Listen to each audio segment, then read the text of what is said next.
사도행전 20장 24절 말씀. 내가 달려갈 길과 주 예수께 받은 사명 곧 하나님의 은혜의 복음을 증언하는 일을 마치려 하면은 나의 생명조차 조금도 귀한 것으로 여기지 아니하노라. 아멘. 28절 보겠습니다. 여러분은 자기를 위하여 또는 온 양떼를 위하여 삼가라. 성령이 그들 가운데 여러분을 감독자로 삼고 하나님이 자기 피로 사신 교회를 보살피게 하셨느니라. 29절입니다.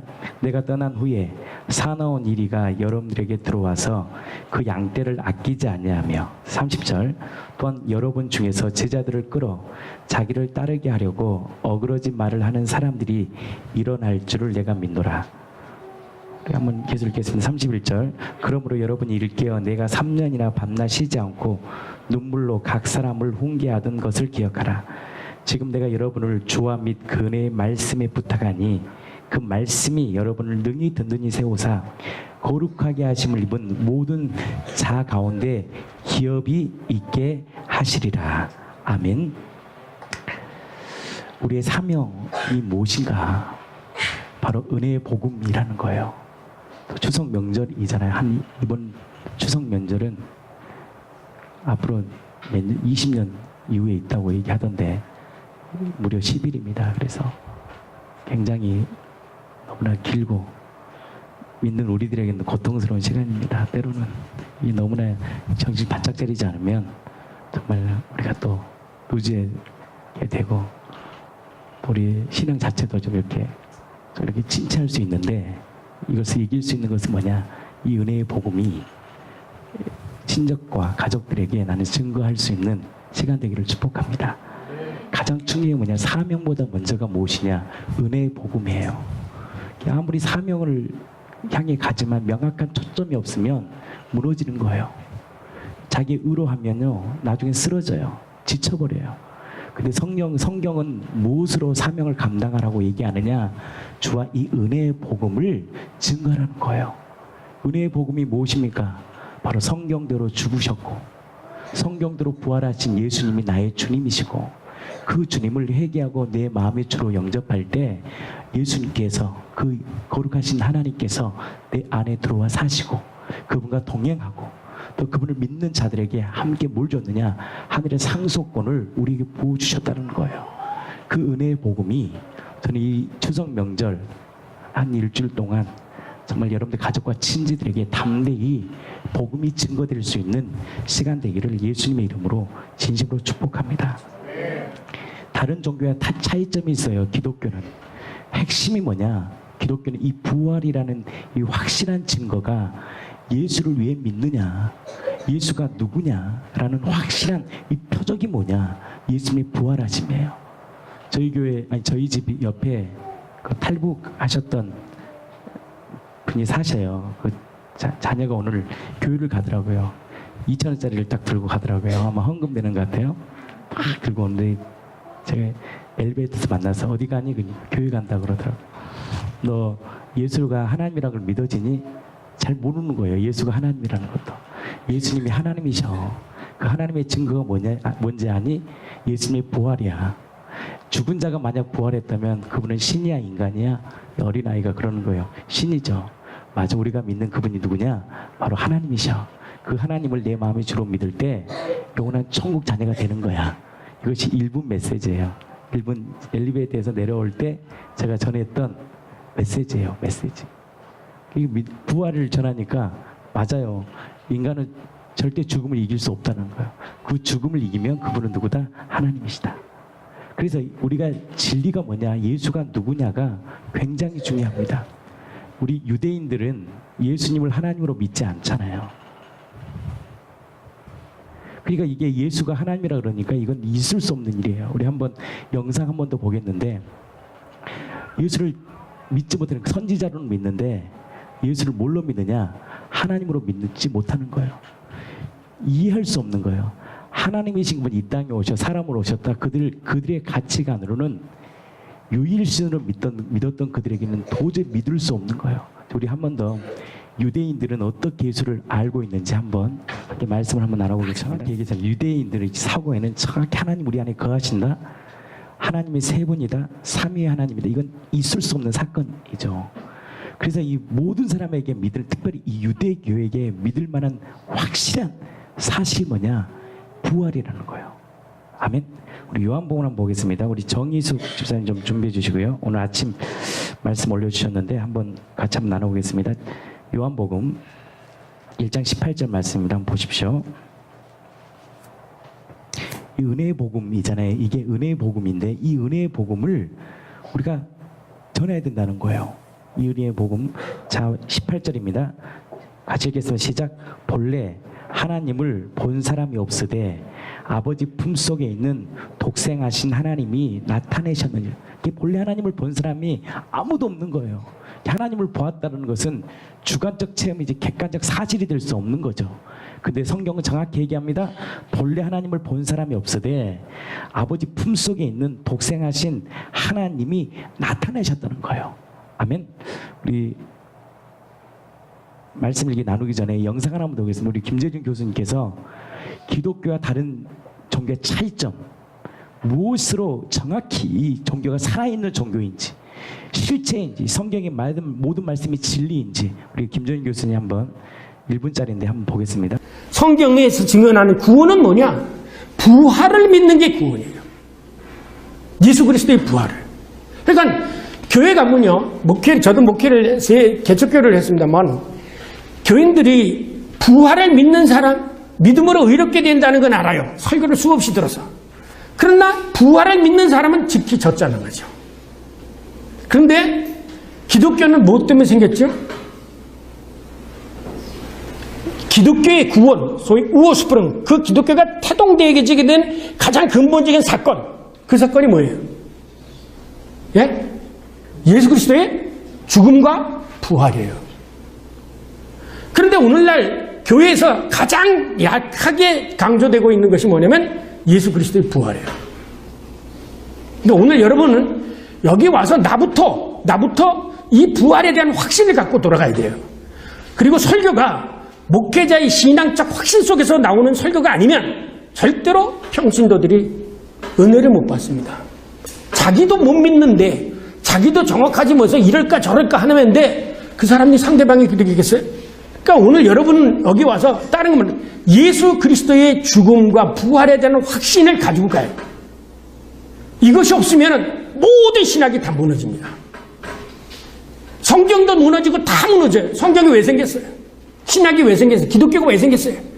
기독교의 가장 큰 뿌리 찾고 나가면 제일 먼저 생기는 게 바로 예수 그리스도의 죽음과 부활이에요. 이 정체성이거든요. 이 정체성이 정확히 우리 안에 심령, 우리의 신분, 또 우리가 믿는 그분 예수가 누구인가가 정확할 때 우리가 믿음으로 사는 거. 정희수 집사님 먼저 하고 하겠습니다. 제가 이제 며칠 전에 그 한마음교회 지체들의 그 간증 이렇게 을 모아놓은 그 책을 보게 됐는데 그거를 딱 덮는 순간 예수님이 누구신가 이게 내 안에 남는 거예요.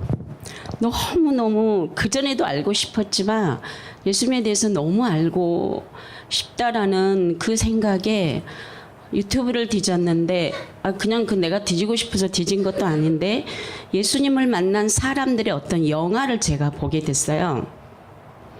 그거를 보면서 예수님이 그 레스토랑의 주인인데 여러 부류의 그 종류의 사람들이 각가지 자기 문제를 가지고 와서 예수님에 대해서 예수님이 한 사람 한 사람을 자기에 대해서 이렇게 설명하는 그 내용인데 되게 이제 복음적에서 제가 이게 몇 번 본 적이 있어요. 그리고 나서 제가 이제 산책을 하면서 이런 거를 나누게 됐어요. 예수님이 정말로 이렇게 그 사람 속에 있는 그 예수님을 이게 이론이 아니라 정말 내가 이렇게 볼 수 있으면 참 좋겠다. 그 생각을 했는데 이렇게 성경을 보는데 예수님이 내 앞에 계신 거예요. 내가 말씀으로 예수님과 이렇게 교제하는 거예요. 그거를 계속 쓰고 싶었는데 제가 막 요즘 배듬도 좀 치느라고 막 너무 힘들어가지고 미루다가 못 써버렸어요. 근데 오늘 아침에 제가 여기 이제 1시간 이내로 이거를 다 쓴 거거든요. 갑자기 이거를 막 몰아붙여가지고 제가 이게 쓰게 된 거예요. 요한복음을 보고 있었는데 본래 하나님을 본 사람이 없으되 하나님 품속에서 있는 독생하신 하나님이 나타내셨느니라. 이게 이제 우리가 맨날 이걸 많이 보잖아요. 보는데 이게 제가 너무 저에게 선명한 거예요. 이야, 하나님이 다녀가셨네. 하나님이 다녀가셨구나. 제가 이거를 정말 이게 정신이 없어 버렸어요. 너무 이게 선명해가지고 보이지 않는 하나님을 예수를 통해 볼 수 있고 믿을 수 있고 따를 수 있는 것이 너무나 선명하다. 얼마나 감격스러운지 진짜 벌떡 일어났어요. 제가 예수가 하나님이라는 사실이 이전에 성령님이 깨닫게 하실 때도 제가 탄성을 질렀거든요. 이게 부활하시지 않았어도 제가 믿어져 버린 거예요. 이게 부활로 확증된 거잖아요. 오늘 성경을 보다가 하나님이 우리 눈으로 볼 수 있도록 우리와 똑같은 모습으로 오신 것이다. 매일 듣던 말, 내가 늘 하는 말이지만 오늘은 이 사실이 너무 선명하여 너무나 감격스럽다. 이것을 부활로 확증하셨다. 너무나 놀랍다. 이 얼마나 감격스러운가. 지금 성령으로 내 앞에 내 안에 계신다. 말씀으로 지금 내 앞에 계신다. 며칠 전부터 이것이 너무나 더 선명했다. 말씀으로 예수님과 교제한다. 그리고 동행한다. 때로 무너져도 말씀이신 예수님께 나아간다. 교제하는 시간이 가장 행복하다. 그분과 교제하는 시간은 무너짐도 일어섬이 된다. 어려운 말씀들은 성령님이 풀어주신다. 너무나도 친절하고 따뜻하게 사랑스럽게 말이다. 그리고 내 마음판에 새겨주시고 되새김질하게 하시고 성령이 나를 이끄시어 지키도록 도우신다. 말씀으로 주님과 교제하는 시간이 가장 행복하다. 오늘은 빌립을 부르신 예수님이 나에게 나를 따르라 말씀하신다. 너무나 감격스럽다. 나의 연약함, 부족함을 다 아신 분이 나를 따르라 하신다. 요한복음 6장 43절 이튿날 예수께서 갈릴리로 나가려 하시다가 빌립을 만나 이르시되 나를 따르라 하시니 이분은 하나님이시다. 내가 따르지 못할 이유가 하나도 없다. 무엇을 얻고자 함이 아니라 하나님이시다. 이 하나로 충분하다. 제자들이 모든 것을 버리고 예수님을 따라 나선 것처럼 나 역시 주님을 따라 나선다. 예수님 손 꼭 잡고 그분이 인도하신 대로 따라가리라. 시편 23편 여호와는 나의 목자시니 내게 부족함이 없으리로다. 그가 나를 푸른 초장에 누우시며 실만한 물가로 인도하시는도다. 내 영혼을 소생시키시고 자기 이름을 위하여 의의 길로 인도하시도다. 내가 사망의 음침한 골짜기로 다닐지라도 해를 두려워하지 않을 것은 주께서 나와 함께 하심이라. 주의 지팡이가 막대기가 나를 안위하시나이다. 주께서 내 온수의 목전에서 내게 상을 차려주시고 기름으로 내 머리에 바르셨으니 내 잔이 넘치나이다. 내 평생의 선하심과 인자하심이 반드시 나를 따르리니 내가 여호와의 집에 영원히 살리로다. 아멘. 이게 너무나 귀한 말씀이잖아요. 하나님 우리 눈으로 볼 수 있도록 우리에게 똑같은 모습으로 오신 거예요. 뭐대로? 성경대로. 그래서 믿게 하는 거예요. 우리 안에. 우리 지수 자매가 다른 각도로 얘기를 했어요. 이것이 정체성, 내가 믿는 입수가 누구냐에 따라서요, 우리의 신분과 우리의 삶의 패턴이 완전히 달라지는 거예요. 그분을 하나님으로 믿으면 우리 한마음 갔을 때 지체가 그랬잖아요. 만약에 예수님 천국 갔는데 하나님이 너 지옥 가라면 어떻게 할 거냐고. 그때 이런 얘기를 합니다. 그래도 예수님은 나의 주인이십니다. 이게 족하다는 거예요. 오늘 정희수 집사님 말씀하잖아요. 그분이 나의 하나님이 되신다면 그거 하나라도 그거 하나만으로 족하다는 거예요. 근데 주님은 놀라운 약속의 말씀 우리에게 주셨어요. 자기 아들을 아끼지 아니하시고 우리 모든 사람을 위하여 내어주신 이가 어찌 그 아들과 함께 우리에게 모든 것을 선물로 은사로 주지 않겠느냐. 아멘. 그럼 뭐 한다는 거예요? 하나님 끝까지 책임진다는 거예요.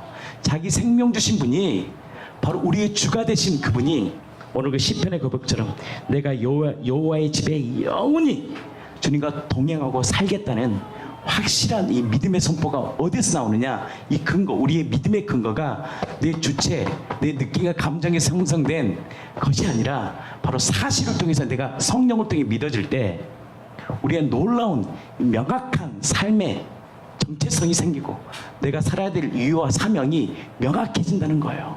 아멘. 하나님만 바라봐야 할 이유. 히브리서 10장 38절. 나의 의인은 믿음으로 말미암아 살리라. 또한 뒤로 물러가면 내 마음이 그를 기뻐하지 아니하리라 하셨느니라. 심판자가 대신 죽음으로 나밖에 모르는 나를 용서해 주셨고 적는 자가 주인 되어 주심을 아는데 다시 내가 내 기준으로 변화할 보이는 것과 과거에 근거하여 판단하고 나와 남을 정죄하는 것은 스스로를 괴롭게 하는 뻘짓이며 죄의 종에서 해방해 주신 예수님을 무시하는 것이다. 하나님께서 매우 실망하시는 일이다. 그러므로 첫 깨달음에 감격이 없어도 예수님이 내 안에 계심을 믿고 나아가야 한다. 요한복음 28장에서 29절. 그들이 묻되 우리가 어떻게 하여야 하나님의 일을 하오리이까? 예수께서 대답하여 이르시되 하나님께서 보내신 일을 믿는 것이 하나님의 일이라 하시니 하나님을 인정하고 주인 자리를 내어드리면 하나님의 그분의 길로 인도하시는데 왜 내가 답을 찾고 고민하고 있는가? 내가 해야 할 일은 나 있는 그대로를 예수님이 주인임을 인정하는 것이다.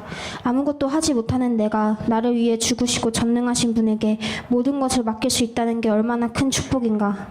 빌립보서 2장 6절에서 11절. 그는 근본 하나님의 본체시나 하나님과 동등됨을 취할 것으로 여기지 아니하시고 오히려 자기를 비워 종의 형체를 가지사 사람들과 같이 되셨고 사람의 모양으로 나타나사 자기를 낮추시고 죽기까지 복종하셨으니 곧 십자가에 죽으심이라. 이러므로 하나님이 그를 지극히 높여 모든 이름 위에 뛰어난 이름을 주사 하늘에 있는 자들과 땅에 있는 자들과 땅 아래에 있는 자들로 모든 무릎을 예수의 이름에 꿇게 하시고 모든 입으로 예수 그리스도를 주라 시인하여 하나님 아버지께 영광을 돌리게 하셨느니라. 히브리서 10장 13절. 그리스도는 원수들이 그의 발 앞에 무릎 꿇을 때까지 그곳에서 기다리고 계십니다. 나를 깨닫게 하시고 징계하시고 위로하신 하나님, 내 시선을 주님께 드리고 내 마음을 맡깁니다. 하나님은 전능자이십니다. 능치 못할 것이 없으십니다. 내가 하나님 안에 거하길 바라니 내 생각과 마음을 지키고 일하심을 보게 하소서. 이번 주에 엄청난 것을 깨달았다. 하나님 말씀이나 성령이 아닌 모든 것에 주목하고 반응하는 것은 마귀를 따라 지옥으로 가는 길을 걷는 것이며 하나님 마음과 반대되는 것이고 불법을 행하는 것이다. 그러므로 상황과 환경에 흔들리는 연약함을 인정하고 말씀과 기도로 하나님 향한 시선을 지키자. 무너지더라도 예수님을 믿고 나아가자. 히브리서 10장 19절에서 21절. 그러므로 형제들아 우리가 예수의 피를 힘입어 성소에 들어갈 담력을 얻었나니 그 길은 우리를 위하여 휘장 가운데로 열어놓으신 새로운 살 길이요 휘장은 곧 그의 육체니라. 또 하나님 집 다스리는 큰 제사장이 계시매. 저번 주 우리 송영민 형제가 그 말씀을 했잖아요. 우리가 정말 두려워야 할 것은 상황이 아니다. 상황에 반응하여 예수님을 바라보는 시선을 놓치고 세상에 반응하는 것이다. 이것이 두려운 거예요. 이게 은혜의 복음 아닙니까? 너 이거 해야 돼, 말아야 돼, 먹어야 돼, 말아야 돼. 이게 중요한 게 아니라 내가 먹었을 때, 내가 보았을 때 가장 보배이신, 존귀하신 지혜와 보아가 모든 것을 감추어 주신 예수님의 시선을 놓치고 세상에 반응하는 것이 가장 두려운 것이라는 거예요. 아멘. 이 영원한 것을 본 사람이 또 지수 자매가 그 말씀을 나눴잖아요. 우리 함께 영원한 것을 본 사람이 세상에 반응하는 것은 불법을 행하는 것이다. 아멘. 놀라운 말씀 아닙니까? 이게 율법의 복음과 은혜의 복음의 차이점이에요. 율법 뭐예요? 해야 돼, 말아야 돼. 너 안 하면 지옥, 하면 천국. 얼마나 사람을 이렇게 아주 억압시켜요. 근데 하나님은 우리를 이게 그렇게 하지 않았거든요. 제가 전에 설교 보면 깃들린 종이라는 설교를 들어보면 나옵니다. 하나님 우리에게 자발적 순종을 원하는 게 인격적인 하나님께서 우리가 자발적으로 당신을 섬기기를 원하시는 거예요. 근데 우리가 왜 세상의 것을 반응해야 되지 않느냐? 우리가 정말 두려워야 될 것이 무엇이냐? 뭐라고요? 상황이 아니라 상황에 반응하여 예수님의 바라보는 시선을 놓치고 세상에 반응하는 것이다. 굉장히 귀한 말이에요. 아멘. 저는 이 귀한 말을 우리 지체의 간증을 통해 나올 수 있어서 너무나 감사해요. 얼마나 귀한 겁니까? 그래서 우리가요 말씀을 깨닫고 말씀을 알아가는 것이 중요한 게 아니라 우리 정희 집사님 준비해 주시고 부활하신 주님을 만나는 것이 중요해요. 아멘. 우리가 말씀을 깨달았어, 알았어. 그러니까 영지주의가 되는 거예요. 지식이 돼버리는 거예요. 그 말씀을 깨닫고 아는 게 굉장히 중요합니다. 근데 그 이후에 무엇이 딱 선명히 드러나야 되느냐? 부활하신 주님을 만나는 것이 중요한 거예요. 부활하신 주님을 만날 때 그 부활하신 주님, 살아계신 하나님의 말씀에 순종함이 마땅함이 되고 그 말씀이 주님의 말씀으로 아멘하게 되는 거예요. 그게 순서가 뭐냐? 깨달음보다 더 중요한 게 뭐냐? 하나님의 부활하신 주님을 만나는 게 중요한 거예요. 그래서 이 부활을 전하는 거예요. 부활이 선명해져야지. 우리를 위해 십자가에 죽으신 예수 그리스도의 십자가의 사랑이 더욱더 선명해지고 선명히 비춰주는 거 아닙니까? 그래서 부활은 기독론의 가장 큰 핵심이에요. 아멘. 이것이 선명하면 나머지 기독론, 속죄론, 인간론, 죄론, 교회론, 이 성교론까지도 하나로 다 맞춰지는 거예요. 누구냐는 거예요. 도대체 우리의 생명을 걸고 있는, 당신들이 생명을 걸고 있는 그 예수가 누구냐. 유대인들이 얘기하잖아요. 기적을 행했다. 선지자들도 기적을 행했다. 근데 그를 뭘로 믿지 않는 거야? 하나님으로는 믿을 수 없다는 거예요. 그러니까 뭐예요? 그들에게 물과 기름이에요. 근데 성경은 정확히 얘기합니다. 보이지 않는 하나님이 보이는 사람으로, 하나님으로 이 땅에 사람으로 오셨다는 거예요. 그래서 그 부활하신 주님을 믿을 때 이 부활을 통해서 성경의 말씀이 믿어질 때 이 말씀이 능력이 되고 그 말씀이 내 안에 힘이 되고 위력이 되어진다는 거예요. 우리 정희 집사님 말씀 일기 한번 나눠보겠습니다. 부활복음을 매일 항상 들었었는데 너무 당연하고 너무 머리를 항상 들었었는데 이게 그렇지가 아니라 너무 단순한 초보적인 건데 마음에서 그렇구나라고 알게 됐던 거를 말씀 일기로 적었습니다. 살아계신 하나님을 만난 사람들, 히브리서 12장 2절 말씀. 믿음의 주요 또 온전하게 하시는 이인 예수를 바라보자.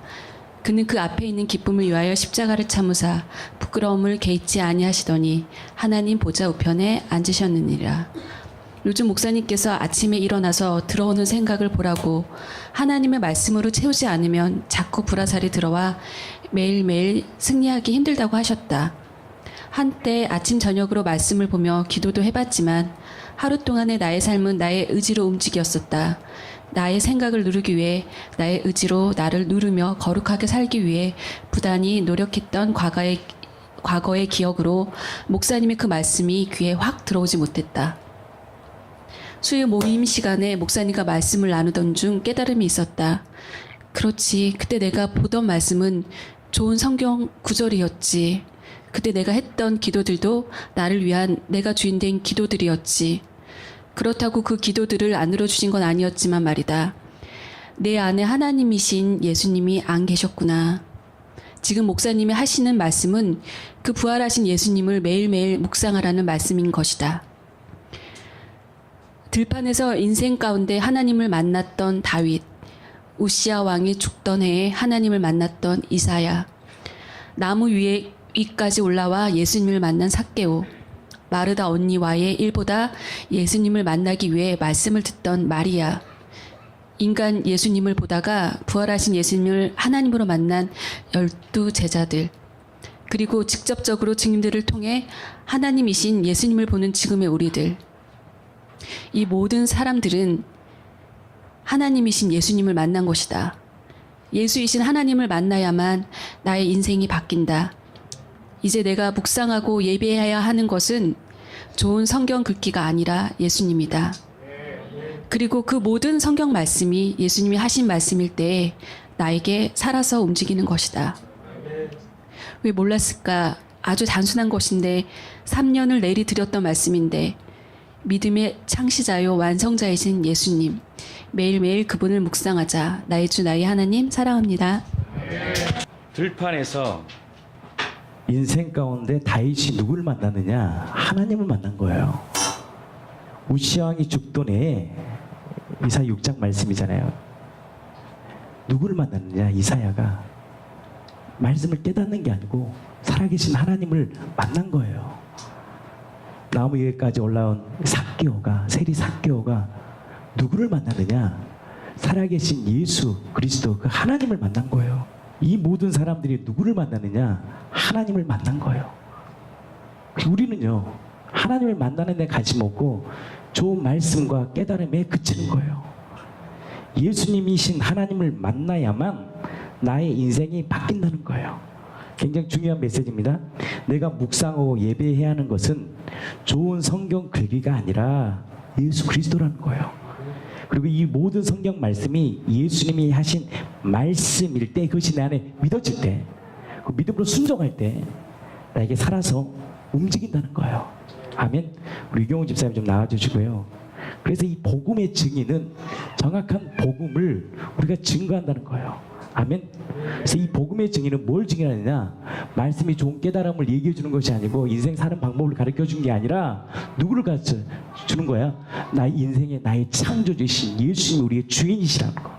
근데 그 주인이 이 땅에 사람으로 오셨고 부활하심으로 그분이 하나님의 아들이시라는 것, 그분이 우리의 모든 죄를 용서하셔서 회개하고 예수님을 내 마음의 주로 모시면 영원한 상속자가 된다는 것, 하나님 연합된 하나님과 동행하고 영원한 상속자로 우리가 살아간다는 것, 영원한 생명을 주셨다는 것, 이 복음이 증거돼야 된다는 거예요.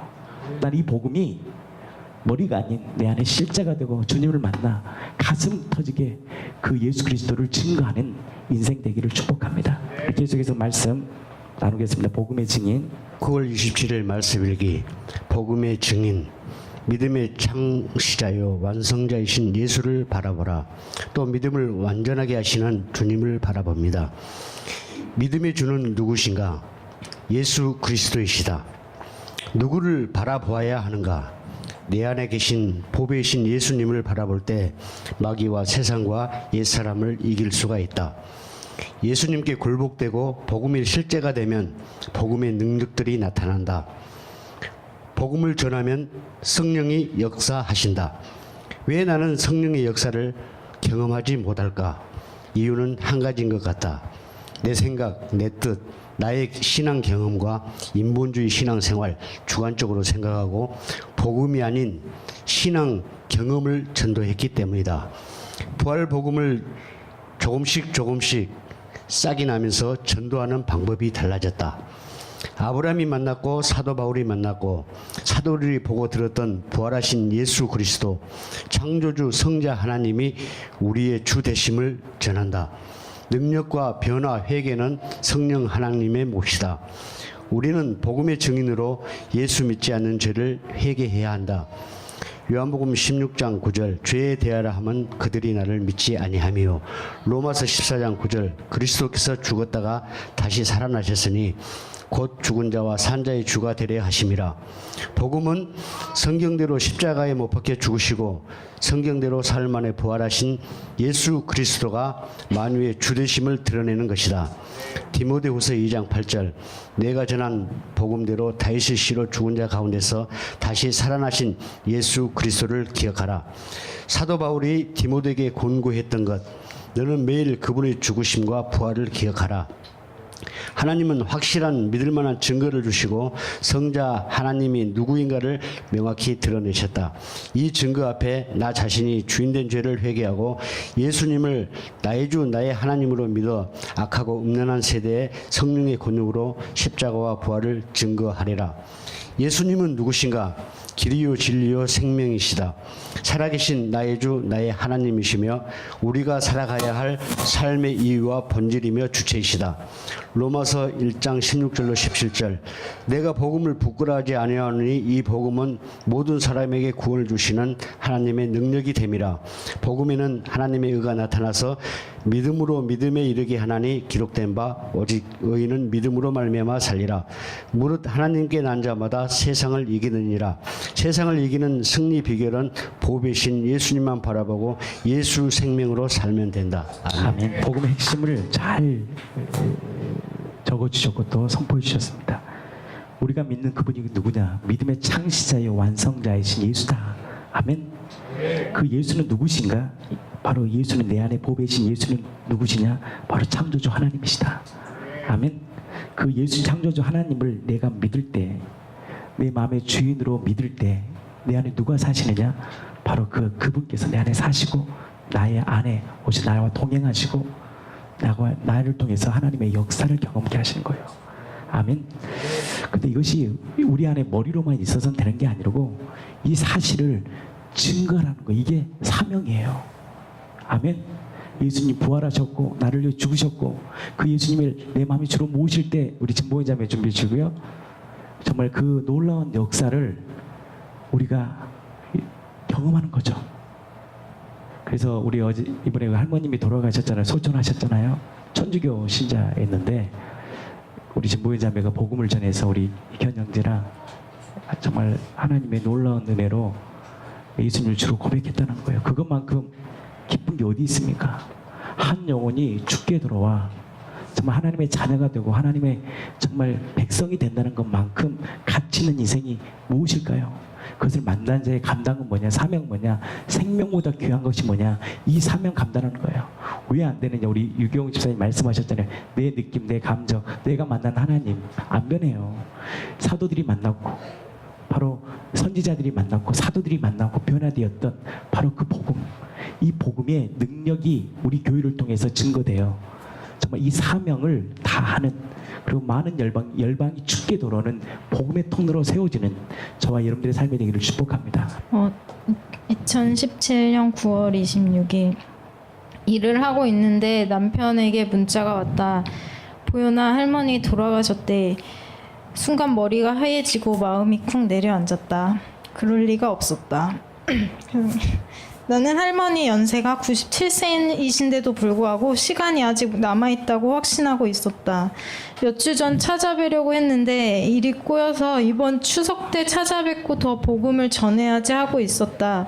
그런데 이렇게 갑자기 돌아가셨다니 믿겨지지가 않고 수많은 생각과 자책감이 몰려왔다. 내가 부활복음을 알게 된 것은 할머니 치매가 심해지셔서 요양원에 들어가신 이후였다. 그전에도 십자가 복음으로 영접 기도도 시켜드리고 했었지만 그저 형식적인 수준이었고 아무 변화가 없었다. 요양원에 들어가셔서는 사람도 못 알아보시고 말씀도 잘 못하셨다. 하지만 예전 C채널에서 정신지체자에게 복음 전한 간증을 보고 소망을 얻어서 지속적으로 복음을 전해드렸다. 부활의 소망을 전할 때 할머니의 얼굴이 환해지며 기뻐하셨다. 그런데 다음에 다시 찾아뵀을 땐 또 처음부터 다시 시작이었다. 애가 많이 탔다. 지옥 가시면 안 되는데 이 세상에서도 힘들게 사셨는데 꼭 천국 가셔야 하는데 너무나 안타까웠다. 마지막으로 요양원에서 할머니께 복음을 전했을 때 할머니께서 다 듣고 아멘 하시다가 또 금방 다른 소리를 하셔서 정말 애간장이 녹는 듯 했다. 헤어지려고 엘리베이터를 기다리면서 마지막으로 할머니를 붙잡고 여쭈었다. 할머니, 천국 어떻게 가? 할머니는 착한 일 많이 하면 가지 하셨다. 정말 슬펐다. 이렇게 무기력하게 휠체어에 앉아서 떠먹여주는 밥만 간신히 먹을 수 있는 처지에도 착한 일을 해서 천국에 간다고 생각하는 할머니를 보니 죽음을 목전에 둔 무기력한 인간이 하나님 앞에서 자신을 내세우는 자기 자랑의 끝을 보는 듯했다. 그런 할머니가 너무나 불쌍했다. 할머니 착한 일 많이 할 수 있어요? 물었더니 할머니는 못한다고 하셨다. 할머니가 착한 일 못하는 거 하나님이 아시고 예수님 보내주셔서 할머니 대신 죄 짊어지시고 죽으시고 부활하셔서 천국에 할머니 집을 마련해 놓으셨어요. 예수님을 주인으로 믿기만 하면 천국 갈 수 있어 했다. 갑자기 할머니가 아 하시면서 눈물 콧물을 흘리시면서 하나님 잘못했습니다 이렇게 하시면서 하나님 잘못했습니다, 하나님 감사합니다 하시면서 기도를 하시는 것이었다. 예, 그 순간 근데 되게 놀랬던 거는 이제 할머니가 좀 정신이 없으셔가지고 저희가 무슨 말을 해도 못 알아들으시고 계속 딴소리 하시고 막 그러시다가 갑자기 이 복음을 딱 전할 때 복음을 전할 때만 딱 제정신이 돌아오시는 거예요. 근데 이때도 딱 이 본인이 진짜 치매라서 말도 못 하시는데 천국 어떻게 가냐고 딱 물어보셨을 때 착한 일 많이 하면 가지 이 말씀을 하셨다는 것부터도 되게 놀랐었거든요.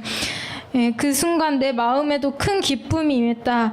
남편에게 이제 됐다고 하면서 돌아왔는데 그 이후에도 계속 과연 할머니가 진짜 영접하셨을까 하는 의심과 함께 가서 확인해야겠다, 계속 전해야겠다고 생각을 하고 있었다.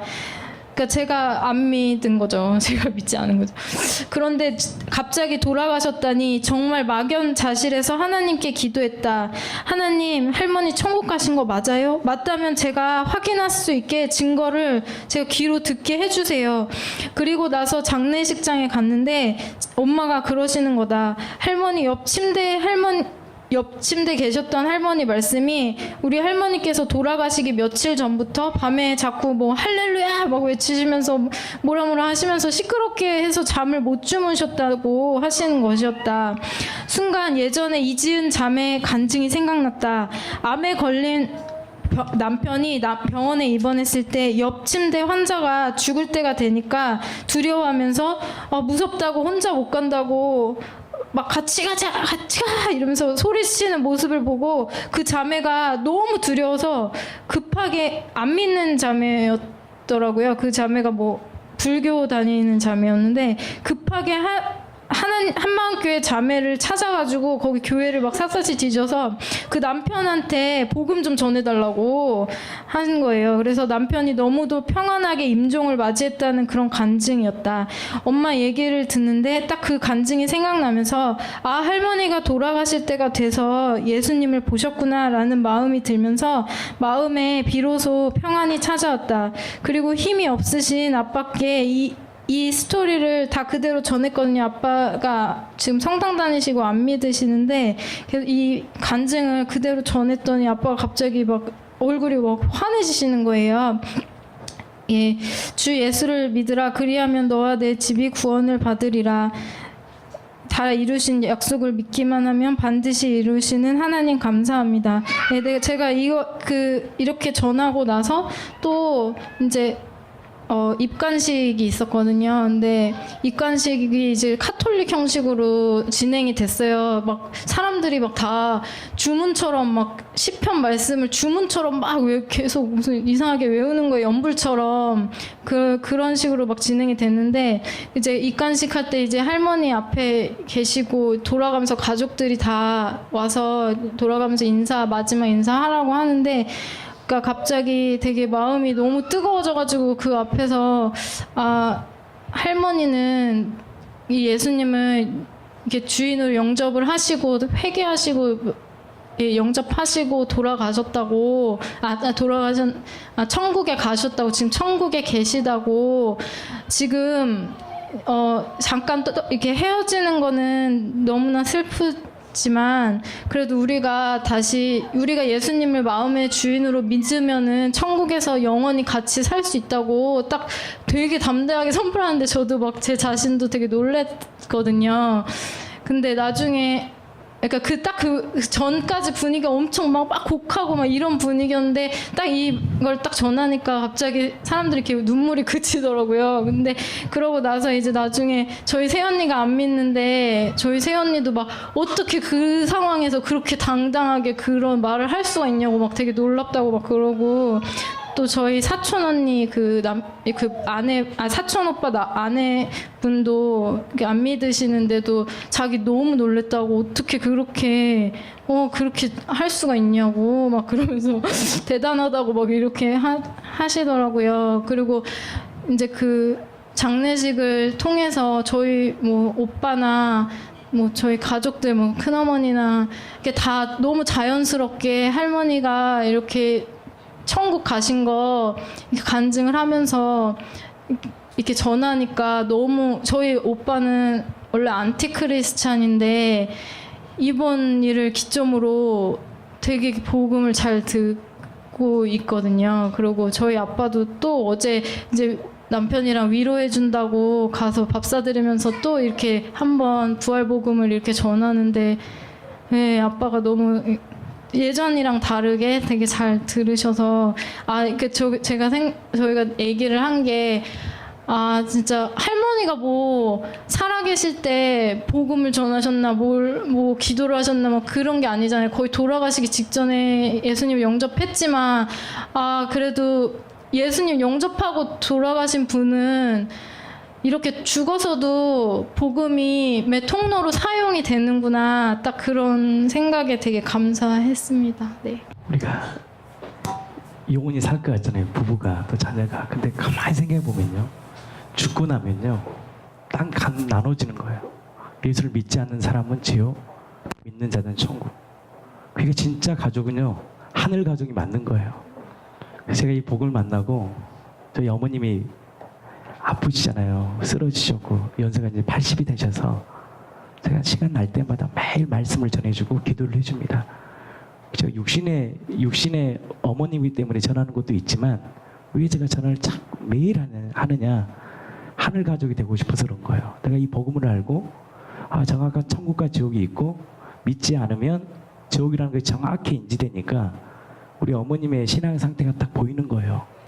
그래서 근데 우리 어머님이 요즘은 참 감사합니다. 예수님이 누구세요? 나의 주. 딱 고백하는 거예요. 하늘 가족 되고 싶어서 그런 거예요. 사랑하는 가족과. 여러분들 정확히 아셔야 됩니다. 죽기 전까지는 함께 살 것처럼 보이지만 딱 죽음 이후에는 심판이 있고 딱 분리가 되는 거예요. 난 저와 여러분들이 하늘 가족으로 살기를 축복합니다. 이 사명 감당하는 게 가사명.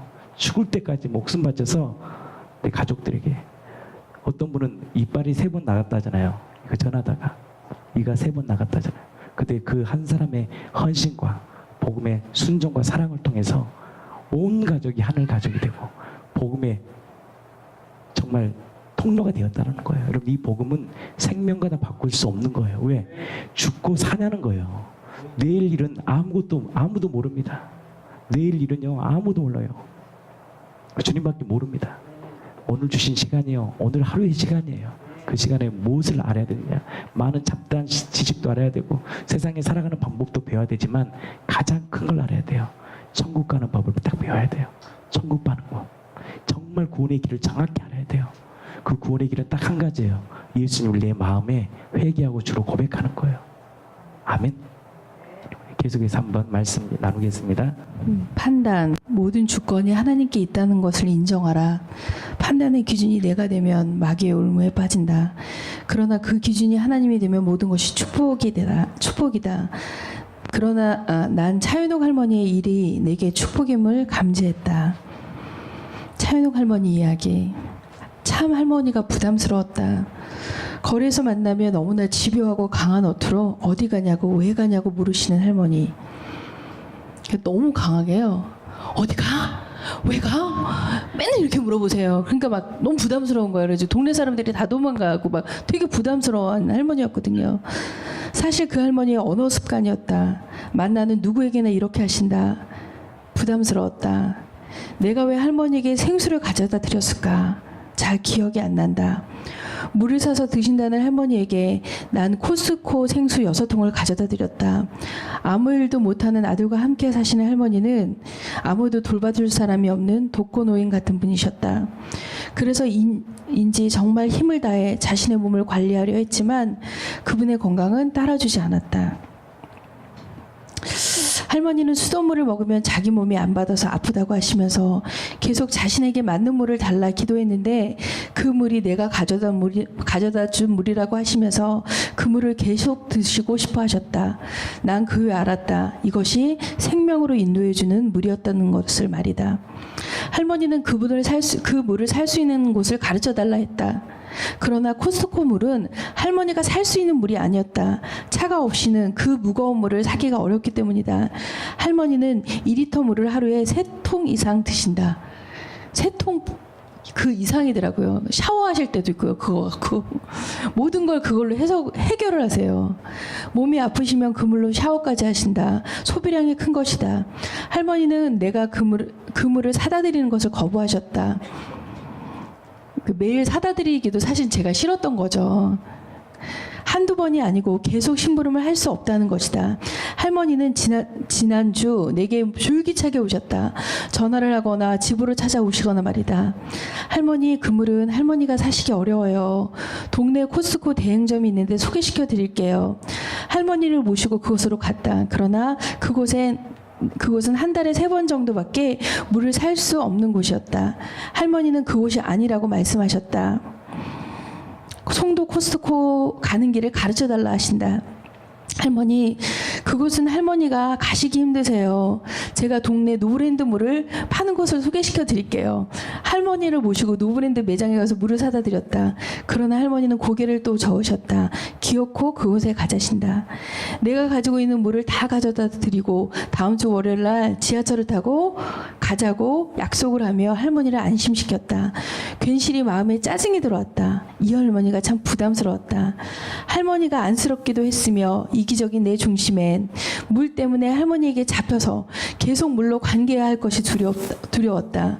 물을 계속 사다 드리는 것은 어렵지 않으나 부담스러운 할머니의 성격이 부담스러웠다. 다른 교회에 출석하시는 것이 한편 안심이 되었다. 나는 그분의 장례까지도 책임져야 할 것 같은 부담감이 엄습해 왔으니 말이다. 이기적인 저 자신이 이제 보여지는 거죠. 마치 병든 노모의 모든 것을 책임져야 하는 부담감 말이다. 순간 이런 이기적인 못된 감정이 내게 들어왔다. 한 영혼의 소중함보다 나만을 본 것이다. 드디어 월요일 아침에 할머니를 만나서 지하철을 타고 코스트코로 향하였다. 수레를 이제 2개 들고 그 할머니랑 코스트코로 간 거예요. 드디어 월요일 아침에 할머니를 만나서 지하철을 타고 코스트코로 향하였다. 그러나 이 시간을 하나님이 이분에게 복음을 전하라고 주신 시간임을 내 깊은 곳에서 인지하고 있으면서 또 다른 내 이기심과 함께 싸우고 있었다. 차로 가면 15분이면 갈 길을 우리는 5시간 30분을 걸쳐서 그곳을 다녀왔다. 5시간 30분 동안 이 할머니한테 이제 복음을 전하게 된 거죠. 5시간 30분 동안 할머니의 말을 들으면서 복음을 전하게 하셨다. 할머니와 난 수레를 준비하고 그 수레에 물 18병을 담아 집으로 돌아왔다. 몸이 불편한 할머니는 걸어서 10분 안에 갈 수 있는 길도 30분, 40분, 1시간이 더 걸렸다. 가장 잘생기고 똑똑한 아들이 남녀 호랭교의 테러로 죽었다는 할머니. 그러니까 오랫동안 남녀 호랭교를 믿었던 할머니였어요. 근데 둘째 아들이 죽었는데 이게 그 심장마비로 죽은 것 같은데 그 사람들이 하는 그 기도의 그 테러로 갑자기 죽었다고 믿으시는 거예요. 지금은 교회를 다니지만 아직도 남녀 호랭교의 영향력을 두려워하는 분, 그리고 어쩌면 예수님보다 그들을 더 믿는 분, 그곳에서 탈출하고자 하나님을 잡으시는 분, 아직도 막내 아들은 그들이 하는 기도의 영험함 때문에 아무것도 못하고 숨도 제대로 못 쉬고 산다고 믿는 할머니. 이제 막내 아들이 있는데 그냥 결함, 그냥 누워만 있는 거예요. 근데 그 할머니는 그 영향력 때문에 그 아들이 그렇게 있다고 믿으시는 거예요. 그리고 이제 교회를 다니시면서 물어봤어요. 어떻게 하면 구원을 받아요? 그랬더니 10계명을 지키면 구원을 받는다고 말씀하시는 거예요. 그러니까 이제 복음을 제대로 못 들으신 거죠. 그분께 이 부활복음이 너무나 절실했다. 이 지독한 중독에서 이 복음이 아니면 안 되는 것이었다. 아침에 기도를 하는데 하나님이 내게 말씀하셨다. 차윤옥 할머니가 하나님이 내게 주신 축복이라고. 차윤옥 할머니 안에 예수님이 있다고. 차윤옥 할머니가 바로 하나님이 내게 보내주신 작은 예수님이라고 말이다.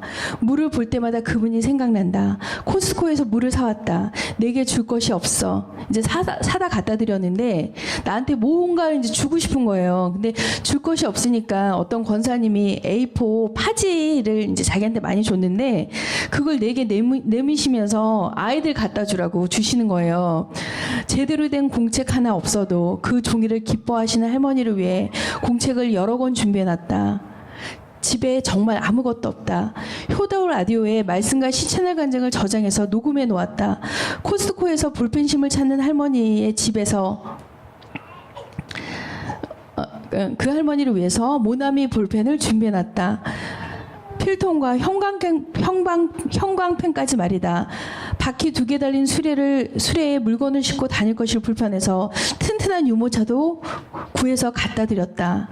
몸이 항산화가 심해서 카카오 닙스를 물으시는 할머니의 말이 귀에 떠나지 않아 내 눈은 어디를 가도 카카오 닙스를 보고 있다. 하나님의 마음이 느껴졌다.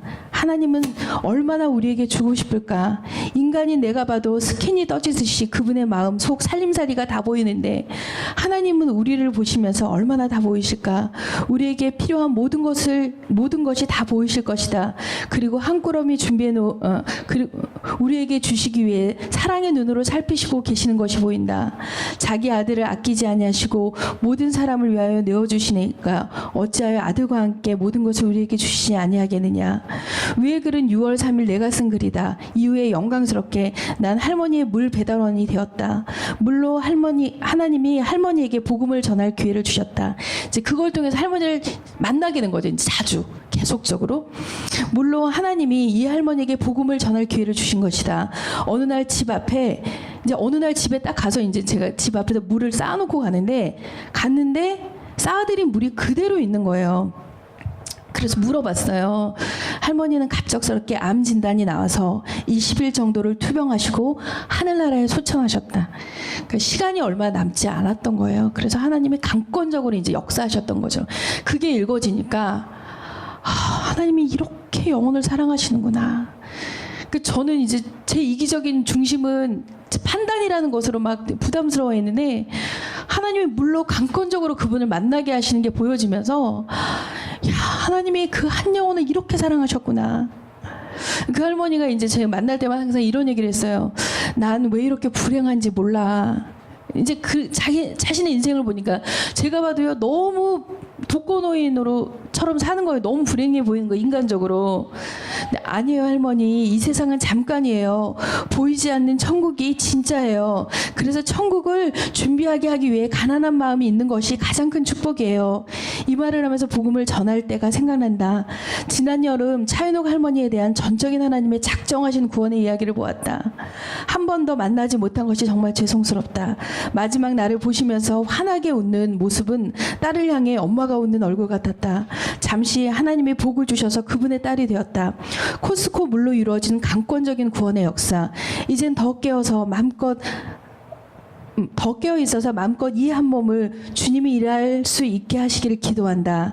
자기를 아끼지 아니하시고 우리 모든 사람을 위하여 내어주시니가 어찌 그 아들과 함께 모든 것을 우리에게 주시지 아니하겠느냐. 아멘. 근데 제가 너무 궁금해서 이 할머니가 과연 마지막 임종을 제가 못 본 것이 안쓰러운 거예요. 그래서 이제 그 할머니가 이제 섬기는 교회까지 찾아갔어요. 장례를 어떻게 치렀는지. 저는 장례식에 못 갔거든요. 임종이 어땠는지. 근데 너무 귀하게 하나님이 아주 평안한 모습으로, 두려움이 예전에 많았었거든요. 이제 마지막을 임종을 하시고 예수님을 영접했다는 얘기를 다시 한번 확인하고 너무너무나 기쁘고 즐거운 거예요. 그리고 이제 이분이 가족이 없잖아요. 그래서 장례식에 사람이 없으면 어떡할까 그랬는데 감사하게 교인들이 다 와주셔서 이제 장례식을 치렀다는 얘기를 듣고 너무 기분이 좋고요. 너무 기쁜 거예요. 근데 사실은 제가 이런 이제는 너무 감사한 게 복음을 전할 수 있게끔 하나님이 저를 사용하신 게 너무 기쁜데 몇 번 이런 것들을 제가 놓친 기억이 있었어요. 예전에 한번 1학년 남자애하고 어떤 엄마가 왔는데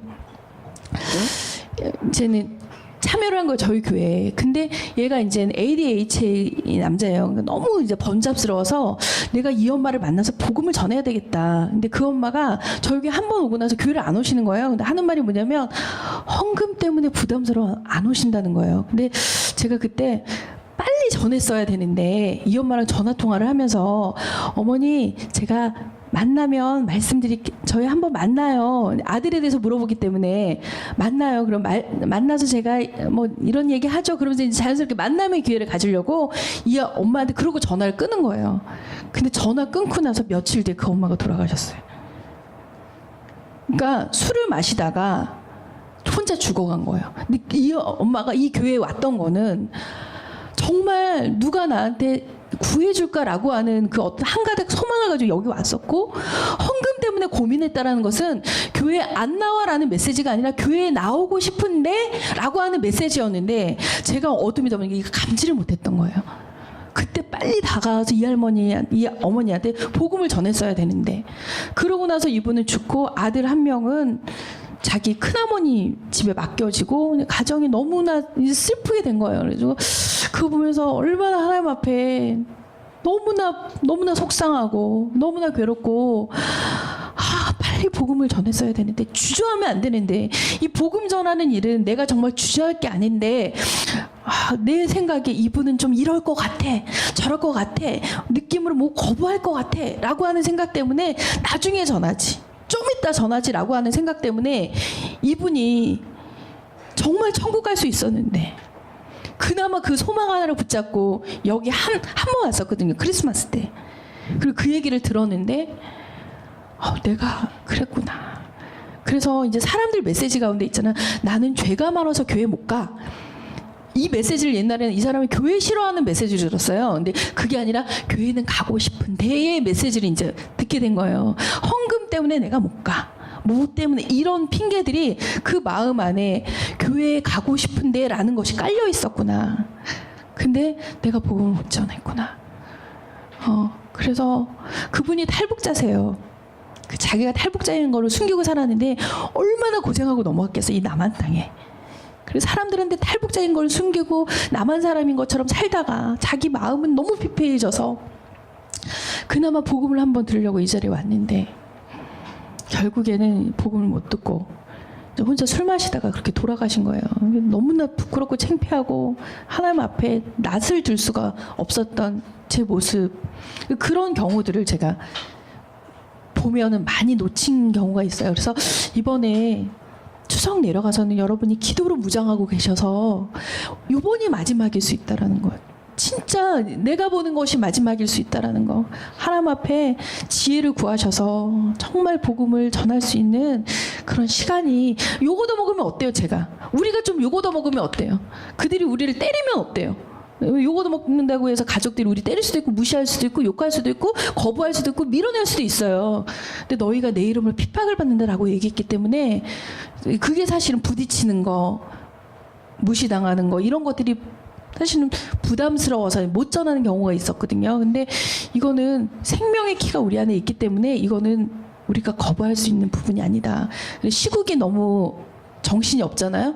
한반도의 상황이 어떻게 될지 모르는 상황이기 때문에 우리가 이럴 때일수록 기도하고 준비해서 정말 복음 전할 수 있는 기회를 주세요. 입을 벌려서 기도할 수 있고 쓰임 받을 수 있는 그런 시간이 됐으면 좋겠습니다. 아멘. 말씀 마치려고 합니다. 예수님의 제자들이 예수님이 두 사람 시작을 지어 전도를 보냅니다. 근데 전도 후에 너무 이들이 기쁜 거예요. 막 손을 얹으니까 귀신도 쫓고 또 병도 치료되고. 그래서 예수님을 다시 만나서 예수님께 이렇게 얘기합니다. 예수님 정말 저희들이 복음을 전하는데 손을 얹고 기도하는데 귀신이 쫓겼습니다.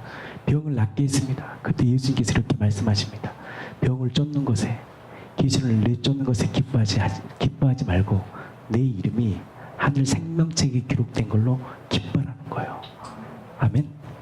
여러분, 이것이 가장 큰 축복입니다. 우리가 예수를 위해 믿느냐, 그 예수님이 하나님을 통해서 그분이 우리에게 영원한 생명을 주셨고 이 사명 감당하라고 우리에게 오늘 이 메시지를, 이 복음을 듣게 하실 줄로 믿습니다. 아멘. 우리 고린도서 5장 14절 15절 말씀하고 마치겠습니다. 영상 하나 보고 마치겠습니다. 고린도서 5장 14절 15절입니다. 같이 읽겠습니다. 고린도 후서 5장 14절 15절입니다. 같이 읽겠습니다. 시작. 그리스도의 사랑이 우리를 강권하시도다. 우리가 생각하건대 한 사람이 모든 사람을 대신하여 죽었은즉 모든 사람이 죽은 것이다. 주님의 말씀이잖아요. 이것을 무엇으로 믿을 수 있냐? 부활이라는 이 사실이 정확하니까, 그분이 하나님의 말씀이 정확하니까 그분의 말씀이 진리가 되고 사실이 되는 거예요. 그래서 이 말씀이 거짓이 아니라 진리가 되는 것을 받아들이는 거예요. 아멘. 15절. 그가 모든 사람을 대신하여 죽으심은 살아있는 자들로 하여금 뭐라 그래요? 다시는 그들 자신을 위하여 살지 않고 오직 그들을 대신하여 죽었다가 다시 살아나신 이를 위하여 살게 하려 함이라. 하나님이 왜 죽으셨느냐? 다시는 나를 위해 사는 인생이 아니라 나를 위하여 대신 죽었다가 다시 살아나신 그분을 위해 살아가는 인생이 바로 사명자의 인생이라는 거예요. 나는 이 공동체가 그 인생 살기를 축복합니다. 예수님 부활하셨고 주인 되셨고 이제는 나를 위해 사는 인생이 아니라 주와 복음을 위해 살아갈 수 있는 인생을 살 때만이 진짜 기쁨과 평강이 넘치는 거예요. 나는 이 은혜가 이 공동체 안에 가득 넘치기를 축복합니다. 우리 삶의 전 영역에서 각자 위치에서 그 살아계신 하나님의 복음을 증거하며 살아가는 것이 마땅함이 되는 공동체 되기를 축복합니다. 우리 김성근 목사님 영상 하나 보고 마치겠습니다. 하나님께서 이 땅에 사람 오셔서 십자가에 달려 죽으시고 부활하시고 가셨다 그러면은, 그런 분이 이 땅에 오셨다 가셨다면은 온 인류에게 확실한 그 증거를 주고 가신 것을 믿습니까?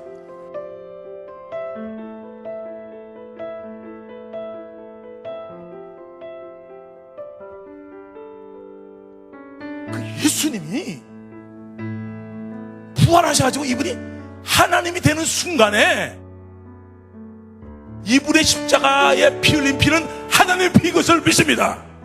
야, 이게 하나님이 나를 위해 죽으셨구나. 아멘. 하나님이 살아있는 게 너무 확실해. 왜냐면 부활이 너무 확실하니까 하나님이 살아있는 것이 너무 확실하고, 이제 그 내 느낌, 내 감정, 이 세상에서 배운 모조품 사랑이 끊어져 버리고 하나님이 나를 위해 죽었다는 이 사실, 죽었다는 사실 하나로 끝난 걸 믿습니까? 그러니까 이분이 마음과 뜻과 목숨을 다해서 우리를 사랑한 걸 믿습니까? 죽음에 벌벌 떨고 있는 우리에게 이분이 십자가 달려서 부활하셔가지고 우리에게 부활의 산소망을 주신 것을 믿습니까? 예수를 주인으로 모셨으면 이 세상에서 그분이 오셨다 가시고 그분이 내 안에 주인으로 오실 때 집어던져도 중심에 입만 놓지 않으면 오뚜기처럼 일어날 줄 믿습니까? 예수를 바라보는 걸 믿습니까? 예수를 생각하는 걸 믿습니까? 그분이 오셨다 가셨는데, 전능자가 이 땅에 왔다 가셨는데, 그분이 오셨다 가신 것은 생명을 줄 것뿐 아니라 풍성한 걸 우리에게 주신 것을 믿습니까? 그분이 주신 것은 이 땅에 썩어질 것이 아니라 영원한 걸 주신 걸 믿습니까? 모든 것이 가져지고 이 대지 달려가는 거예요. 내가 뒤로 볼 수 있는 건 내가 가지고, 야, 이게 뭐가 찜찜한 게 있으면 내가 원할 텐데, 이분이 싹 줬다 그러면 미련 없이 복음을 증가하는 일인 걸 믿습니까? 여러분을 통해서 이 나라가 다시 세워지길 원합니다. 복음이 증거되길 원합니다.